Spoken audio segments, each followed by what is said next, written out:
ನೋಡಿ ಬಟಾಣಿ ಹಾಕಿದ್ರೆ ಹೆಂಗೆ ಅಲಂಕಾರವಾಗಿ ಹೆಂಗೆ ಕಾಣಿಸ್ತಾ ಇದೆ. ಎಲ್ಲ ಪ್ರತಿಯೊಂದು ಅಗಳಿಗೂ ಅದೇನು ನೀಟಾಗಿ ಮಿಕ್ಸ್ ಆಗಿದೆ. ಡಿಸ್ಕಸ್ ಮಾಡ್ತಾ ಇರ್ತಲ್ಲ ಸಾಯಂಕಾಲ ಹೊತ್ತು. ಹೌದೌದು. ಕಟ್ಟೆ ಕಂಪ್ನಿ ಅಂತಲ್ಲ ಹೇಳೋರು ದೊಡ್ಡವರು. ಕಟ್ಟೆ ಕಂಪ್ನಿ ಕಟ್ಟೆ ಕುಂತು ಮಾತಾಡೋರು. ಈಗ ಬೇಳೆ ಹಾಕತ್ತಾ ಇದ್ದೀನಿ. ಈಗ ಅನ್ನಕ್ಕೆ ಬೇಳೆ ಹಾಕೊಳ್ಳಿ. ಹಲೋ ಅದಕ್ಕೆ ನಮಸ್ಕಾರ.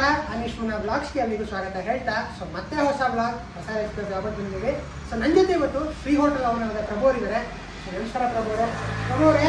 ಹಳೆ ವಿಡಿಯೋದಲ್ಲಿ ಒಂದು ಅಲ್ಟಿಮೇಟ್ ಟ್ರೈಗೋಬರ್ ರೆಸಿಪಿನ ನಮ್ಮ ವ್ಯವಸ್ಥೆ ತೋರಿಸ್ಕೊಂಡಿದ್ದೀವಿ. ಇವತ್ತು ಯಾವ ಒಂದು ಸ್ಪೆಷಲ್ ರೆಸಿಪಿನ ನಮ್ಮ ವ್ಯವಸ್ಥೆ ರೆಸ್ಟೋರೆಂಟ್ ಹೋಗ್ತಾರೆ. ಸಾಮಾನ್ಯವಾಗಿ ಎಲ್ಲ ರೆಸ್ಟೋರೆಂಟ್ ಹೋಗ್ತಾರೆ. ಈಗ ರೋಟಿ ಗೀಟಿ ಎಲ್ಲ ತಿಂತಾರೆ. ಲಾಸ್ಟ್ ರೈಸ್ ಬೇಕಿರುತ್ತೆ. ಏನಾದ್ರು ಒಂದು ರೈಸ್ ಆರ್ಡರ್ ಮಾಡ್ತಾರೆ. ಫಸ್ಟ್ ಆರ್ಡರ್ ಪ್ರಿಫರೆನ್ಸ್ ಯಾವ್ದು ಕೇಳಿ? ಜೀರಾ ರೈಸ್ ಮತ್ತೆ ದಾಲ್ ಫ್ರೈ ಹೇಳ್ಕೊಡ್ತಾ ಇದ್ದೀನಿ. ಕಾಂಬಿನೇಷನ್ ಅಲ್ಲಿ ಸಿಂಪಲ್ ಆಗಿ ಮನೆಯಲ್ಲಿ ಇರೋ ಐಟಮ್ ಅಲ್ಲೇ ಮಾಡ್ಕೋಬಹುದು. ರೆಸ್ಟೋರೆಂಟ್ಗೆ ಮನೆಗೆ ತರಬಹುದು. ಆ ತರ ಹೇಳ್ಕೊಡ್ತೀನಿ. 10 ನಿಮಿಷ ಕಾಲ್ ಗಂಟೆ ನೋಡಿ ಅಂತ ಐಟಮ್ ಜೀರಾ ರೈಸ್ ದಾಲ್ ಫ್ರೈ.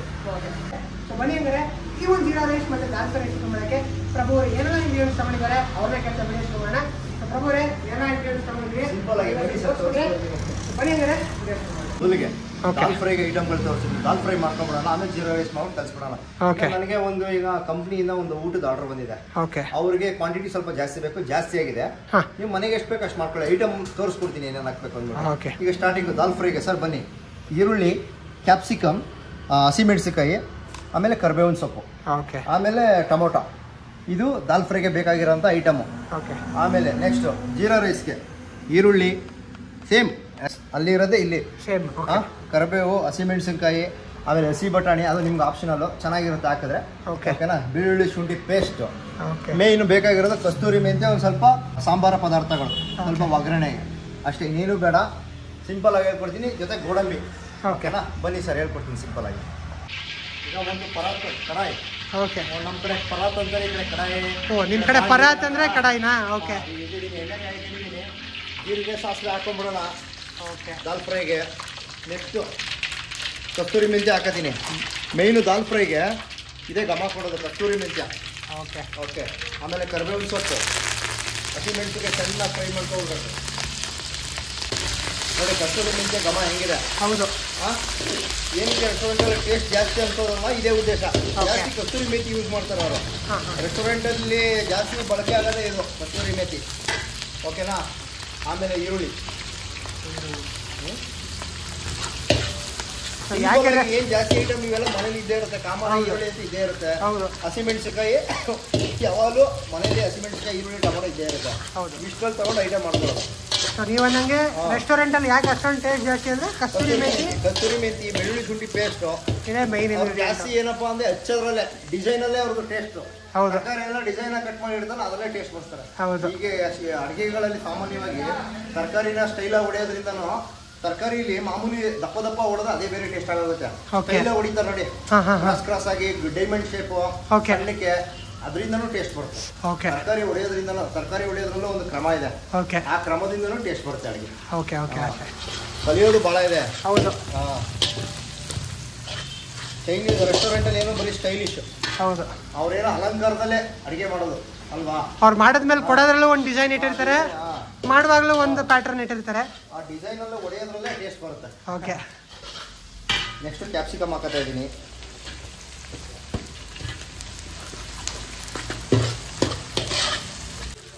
ಇದಕ್ಕೆ ಮೇಯ್ನು ಬೇಳೆಗೆ ಟೇಸ್ಟ್ ಬರೋಕ್ಕೆ ಬೆಳ್ಳುಳ್ಳಿ ಶುಂಠಿ ಪೇಸ್ಟ್. ದಾಲು ಇವಕ್ಕೆಲ್ಲ ಬೆಳ್ಳುಳ್ಳಿ ಶುಂಠಿ ಪೇಸ್ಟ್ ಜಾಸ್ತಿ ಯಥೇಚ್ಛವಾಗಿ ಹಾಕ್ಬೇಕು. ಸ್ವಲ್ಪ ಇದನ್ನು ನೀವು ಎಷ್ಟು ಫ್ರೈ ಮಾಡ್ತೀರಾ ಅಷ್ಟು ನಿಮಗೆ ಟೇಸ್ಟ್ ಘಮ್ ಮಾಡುತ್ತೆ. ಈಗ ಆಗ್ತಾಗಲೇ ಒಂದು ಘಮ ಬರೋಕ್ಕೆ ಸ್ಟಾರ್ಟ್ ಆಯ್ತಾಗಲೇ ಅದ್ರ ಜೊತೆ ಕಸ್ತೂರಿ ಮೆಂತಿ ಆ್ಯಡ್ ಆಗಿರುತ್ತಲ್ಲ. ಹೌದು. ಕಸ್ತೂರಿ ಮೆಂತಿದು ಮತ್ತೆ ಬೆಳ್ಳುಳ್ಳಿ ಶುಂಠಿ ಫ್ಲೇವರು ಆ್ಯಡ್ ಆಗ್ಬಿಡುತ್ತೆ. ಅದು ಬೇರೆ ಥರ ಟೇಸ್ಟ್ ಬರುತ್ತೆ. ಹೌದು.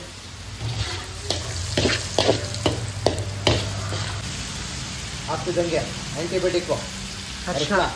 ದಾಲ್ ಫ್ರೈಗೆ ಅರಿಶಿನ ಇಂಪಾರ್ಟೆಂಟು.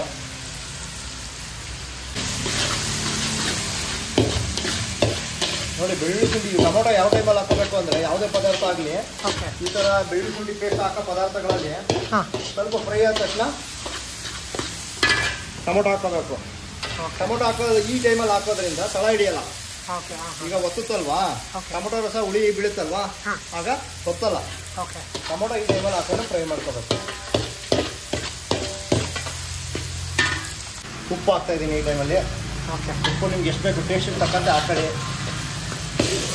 ನಾನೀಗ ಕಂಪ್ನಿ ಊಟ ಕೊಡೋದ್ರಿಂದ ಈಗ ನನಗೆ ಟೋಟಲು 50 ಜನ ಹೇಳಿದ್ದಾರೆ. ಓಕೆ. 50 ಜನಕ್ಕೆ ನಾನು 1.5 kg ಬೇಳೆ ಹಾಕ್ಕೊಂಡು ಬೇಯಿಸ್ಕೊಂಡು ಇಟ್ಕೊಂಡಿದ್ದೀನಿ. ಓಕೆ. ದಾಲ್ ಫ್ರೈ ಇಷ್ಟೇ. ಜನಗಳಿಗೇನೋ ಸಾಂಬಾರು ಮಾಡೋದು, ಅಯ್ಯೋ ಪಲ್ಯ ಮಾಡಬೇಕು, ಅಯ್ಯೋ ಗೊಜ್ಜು ಮಾಡಬೇಕು ಅಂತ ತಲೆನೋವು. ರಾತ್ರಿನೇ ಡಿಸ್ಕಸ್ ಮಾಡ್ತಾ ಇರ್ತಾರೆ ಹೆಣ್ಮಕ್ಳು. ಹೌದು. ಸರಿ ಎಂಟ್ರಿ ಮಾಡೋದು, ಫ್ರೀ ಬೆಳಗ್ಗೆ ಎಂಟ್ರಿ ಮಾಡೋದು ಸಾರು, ಮಧ್ಯಾಹ್ನಕ್ಕೆ ಅಡುಗೆ ಎಂಟ್ರಿ ಮಾಡೋದು ಅಂತಿರ್ತಾರೆ. ಹೌದು. ಇಂಥ ಐಟಮ್ಗಳು ಕೊಟ್ಟರೆ ಟಕಾರ 10 ನಿಮಿಷ ಹಾಕ್ಬಿಡ್ಬೇಕು. ಡಿಸ್ಕಸ್ ಮಾಡ್ತಾ ಇರ್ತಲ್ಲ ಸಾಯಂಕಾಲ ಹೊತ್ತು. ಹೌದೌದು. ಕಟ್ಟೆ ಕಂಪ್ನಿ ಅಂತಾರಲ್ಲ, ಹೇಳೋರು ದೊಡ್ಡವರು, ಕಟ್ಟೆ ಕಂಪ್ನಿ ಕಟ್ಟೆ ಕುಂತು ಮಾತಾಡೋದು. ಸೊ ಅಲ್ಲಿ ಕೂತ್ರು ಅಂದ್ರೆ ಒಂದು ಡಿಸ್ಕಷನ್ ಇದ್ದೇ ಇರುತ್ತೆ. ಬೆಳಗ್ಗೆ ಏನ್ರಿ ಮಾಡಿದ್ರಿ, ಬೆಳಗ್ಗೆ ಮನೇಲಿ ನಮ್ಮ ಮನೇಲಿ ಏನಂತ ಬರೀ ಇದೇ ಡಿಸ್ಕಷನ್. ಹೌದು. ಅಂಥವ್ರಿಗೆ ಭಾಳ ಹೆಲ್ಪ್ ಆಗುತ್ತೆ. ಹೌದು. ಈಗ ಬೇಳೆ ಹಾಕತ್ತಾ ಇದ್ದೀನಿ. ಈಗ ಅನ್ನಕ್ಕೆ ಬೇಳೆ ಹಾಕೊಳ್ಳಿ.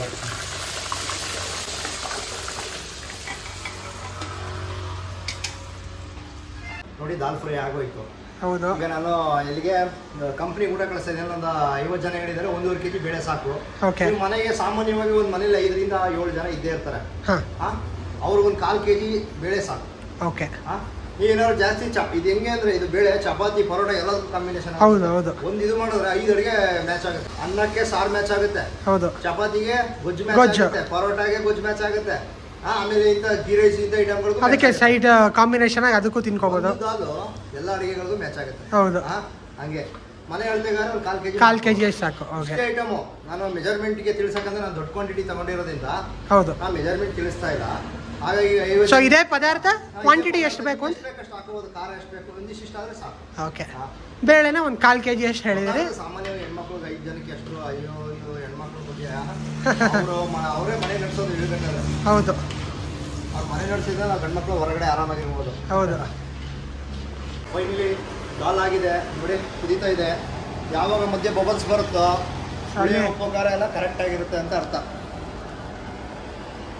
ದಾಲ್ ಅಂತೂ ರೆಡಿ ಆಯಿತು. ಇನ್ನೇನು ಎಷ್ಟು ಜೀರಾ ರೈಸ್ ನನಗೆ ಎಲ್ಲಿ ಅದಕ್ಕೆ ಕಾಂಬಿನೇಷನ್ ಅಲ್ವಾ. ಹೌದು. ನನಗೆ ಎಲ್ಲಿ ನನ್ನ ಜೊತೆಗೆ ಇಲ್ಲಿ ಮ್ಯಾಚ್ ಮಾಡ್ಬಿಡೋಣ ಈಗ ಆದಷ್ಟು ಬೇಗ. ಅದ್ರ ಪಾರ್ಟ್ನರ್ ಜೀರಾ ರೈಸ್ ರೆಡಿ ಮಾಡಿಬಿಟ್ರೆ ಅಲ್ಲಿಗೆ 2 ರೆಡಿ ಆದಂಗೆ. ಸಾಮಾನ್ಯವಾಗಿ ಇವೆಲ್ಲ ನೈಟ್ ಫುಡ್ ಅಂತಾರೆ. ಇವೆಲ್ಲ ಬೆಳಗ್ಗೆ ತಿನ್ನೋಕ್ಕಾಗಲ್ಲ. ನೈಟ್ ಚಳಿಗೆ 7 ಗಂಟೆ ಮೇಲೆ ಇದು ಬೈಕ್ ಸ್ಟಾರ್ಟ್ ಆಗುತ್ತೆ. ಹೌದು. ದಾಲ್ ಫ್ರೈ, ರೋಟಿ, ಅನ್ನ ಇವೆಲ್ಲ 7 ಗಂಟೆ ಮೇಲೆ ಬೈಕಿಗಳಿವೆಲ್ಲ. ಹೌದು. ರಾತ್ರಿ ಊಟಕ್ಕೆ ಮ್ಯಾಚ್ ಆಗೋಂಥದ್ದು ಇವೆಲ್ಲ.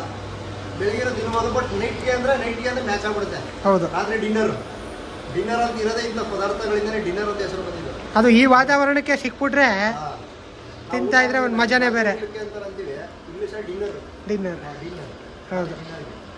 ಎಲ್ಲ ಕಡೆ ಹೋರೇನು ರೋಟಿ, ಫಸ್ಟ್ ಕೇಳೋದು ರೋಟಿ, ಲಾಸ್ಟ್ ಬರೋದೇನು ಜೀರಾ ರೈಸ್. ಹೌದು. ಕರೆಕ್ಟಾಗಿದೆ ಅಲ್ವಾ. ಹೌದು. ಇದು ಜೀರಾ ರೈಸ್ಗೆ ಮೇನ್ ಏನು, ಜೀರಾ ಜಾಸ್ತಿ ಇರಬೇಕು. ಹೌದು. ಸ್ವಲ್ಪ ಒಗ್ಗರಣೆಗೆ ಸಾಸಿವೆ ಹಾಕ್ತಾಯಿದ್ದೀನಿ, ಜೀರಿಗೆ ಹಾಕ್ತಾಯಿದ್ದೀನಿ. ಜೀರಾ ಜಾಸ್ತಿ ಇರಬೇಕು. ಜೀರಾ ಹಾಕಾಯಿತು, ಸ್ಪೈಸಸ್ ಆ್ಯಡ್ ಮಾಡ್ತಾಯಿದ್ದೀನಿ. ಆಮೇಲೆ ಗೋಡಂಬಿನೂ ಹಾಕಾಯಿತು. ಏನೆಲ್ಲ ಹಾಕಿದ್ಮೇಲೆ ಹಸಿಮೆಣಸಿನ್ಕಾಯಿ ಎಲ್ಲ ಹಸಿಮೆಣಸಿನ್ಕಾಯಿ ಫ್ರೈ ಆಗಬೇಕಿದು.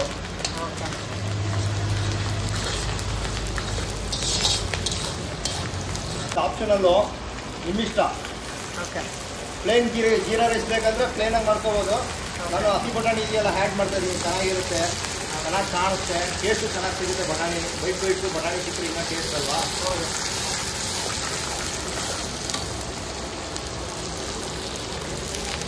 ಕಡ್ಡಿ ಕಟ್ ಮಾಡಿರೋ ಈರುಳ್ಳಿ ಹಾಕದಾ ಇದ್ದೀನಿ.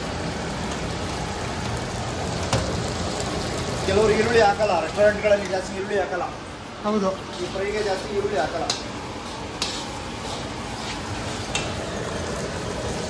ಮೇನ್ ಇದಕ್ಕೆ ಶುಂಠಿ ಬೆಳ್ಳುಳ್ಳಿ ಪೇಸ್ಟ್. ರೆಸ್ಟೋರೆಂಟಲ್ಲಿ ಇದನ್ನು ಹಾಕ್ಬಿಟ್ಟು 150 ರೂಪಾಯಿ ಕಿತ್ಕೋತಾರೆ. ನಮ್ಮ ಫುಟ್ಪಾತ್ ಹೋಟ್ಲು ಇಷ್ಟು ತಗೊಂಡ್ರೆ 30 ರೂಪಾಯಿ ಕೊಡ್ತಾರೆ. ಇಷ್ಟು ತಿನ್ನಿ 40 ರೂಪಾಯಿ, ಲಾಸ್ಟ್ ಒಂದು 50 ರೂಪಾಯಿ ಒಳಗಡೆ. ಹೌದು.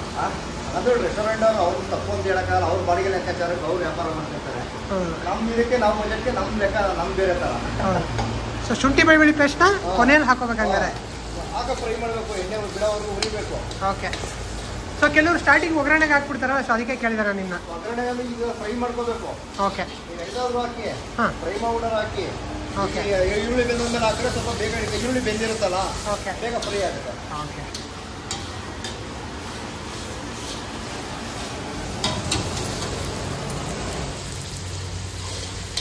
ಚೆನ್ನಾಗಿ ಫ್ರೈ ಆಗಿದೆ. ಯಾವುದೇ ಪದಾರ್ಥ ಆಗಲಿ ಒಗ್ಗರಣೆ ಮಾಡ್ತೀರಲ್ಲ, ಫ್ರೈ ಮಾಡಿದ್ರೆ ಈ ತರ ಎಣ್ಣೆ ಬಿಡುತ್ತೆ. ಓಕೆ, ಈ ತರ ಎಣ್ಣೆ ಬಿಟ್ರೆ ಫ್ರೈ ಆಗಿದೆ ಚೆನ್ನಾಗಿ ಅಂತ.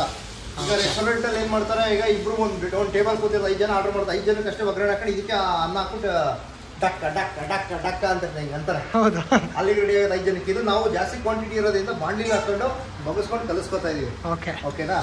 ಸೊ ಅದನ್ನೇ ಎಷ್ಟು ಕ್ವಾಂಟಿಟಿ ಬಗ್ಗೆ ಇರುತ್ತೆ ಅವ್ರು ಅಲ್ಲಿ ಇಮಿಡಿಯೇಟ್ ರೆಡಿ ಮಾಡ್ತಾರೆ. ಇದು ಒಂದು ಟೇಬಲ್ಗೆ 5 ಜನ ಅಂತ ಕೂತೇ ಕೂತಿದ್ದಾರೆ ರೆಸ್ಟೋರೆಂಟ್. 5 ಜನಕ್ಕೆ ಈಗ ಜೀರಾ ರೈಸ್ ಆರ್ಡರ್ ಮಾಡ್ತಾರೆ.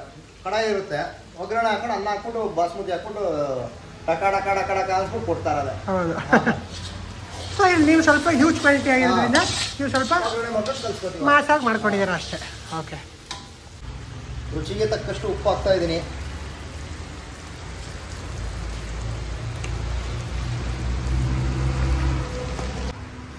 ಈಗ ಒಗ್ಗರಣೆನ ಹಾಕ್ತಾ ಇದ್ದೀನಿ.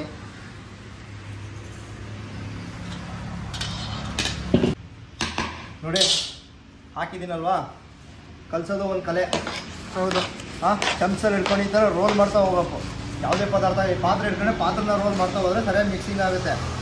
ಏನು ಮಾಡ್ಬಿಡ್ತಾರೆ ಅಂದರೆ ಕಲ್ಸೋದನ್ನ ಹಿಂಗೆ ಮಾಡ್ತಾರೆ, ಹಂಗೆ ಮಾಡಬಾರ್ದು ಅಂತ ಹೇಳ್ಬಿಟ್ಟು ಹೈಜೀನಿಕ್ ಆಗಿ ಕೊಡೋಣ. ಹೌದು, ನೋಡಿ ಇಷ್ಟೇ ಮಿಕ್ಸ್ ಆಗ್ಬಿಡ್ತೀನಿ ನೋಡಿ. ಸೊ ಪ್ರತಿಯೊಂದು ಅಗಳಿಗೂ ಆ ಫ್ಲೇವರ್ ತಲುಪುತ್ತೆ. ನೋಡಿ ಈ ಥರ ಪರಾತ್ ಇರೋದು ಏನಕ್ಕೆ ಹೇಳಿ, ದೊಡ್ಡ ಪರಾತ್ಗಳು ಈ ಥರ ಲಾರ್ಜ್ ಕ್ವಾಂಟಿಟಿ ಬಂದಾಗ ಹಾಕೊಂಡು ಬೆರೆಸ್ಕೊಳ್ಳೋದು ಅಂತ. ನೋಡಿ ಬಟಾಣಿ ಹಾಕಿದ್ರೆ ಹೆಂಗೆ ಅಲಂಕಾರವಾಗಿ ಹೆಂಗೆ ಕಾಣಿಸ್ತಾ ಇರುತ್ತೆ ಜೀರಾ ರೈಸು. ಹೌದು,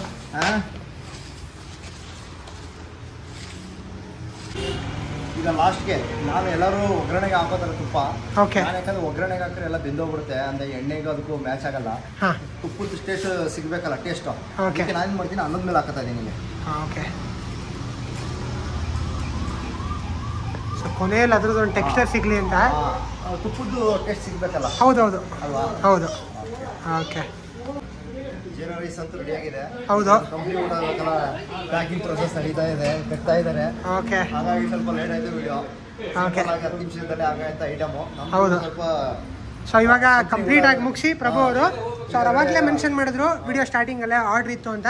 ಸೊ ಅಲ್ಲಿಗೆ ಈಗ ಪ್ಯಾಕಿಂಗ್ ಪ್ರಾಸೆಸ್ ನಡೀತಾ ಇದೆ. ಫೈನಲ್ ಒಂದು ಮುಗಿದೋಗಿದೆ, ಅಡುಗೆ ಆರ್ಡ್ರು ಹೊರಟೋಗಿದೆ. ತಿನ್ಬಿಟ್ಟು ಟೇಸ್ಟ್ ನೋಡ್ಬಿಟ್ಟು ಹೇಳಿ ಆಡಿಯನ್ಸ್ಗೆಲ್ಲ. ಮನೇಲಿ ಮಾಡ್ಕೊಳ್ಳಿ 10 ನಿಮಿಷದಲ್ಲಿ ಆಗೋಂಥ ಕೆಲಸ. ಜೀರಾ ರೈಸು ದಾಲ್ ಫ್ರೈ ತಗೊಳ್ಳಿ ಸರ್.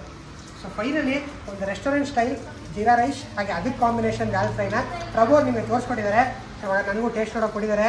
ಸೊ ದಾಲ್ ಫ್ರೈ ಒಂದು ಕಡೆ, ಸೊ ಜೀರಾ ರೈಸ್ ಒಂದು ಕಡೆ. ಸೊ ದಾಲ್ ಫ್ರೈನ ಮೇಲೆ ಹಾಕ್ತೀನಿ ಈಗ. ಹಾಕಿ ಟೇಸ್ಟ್ ನೋಡೋಣ. ಬಿಸಿ ಬಿಸಿ ಜೀರಾ ರೈಸು ದಾಲ್ ಫ್ರೈಗೆ.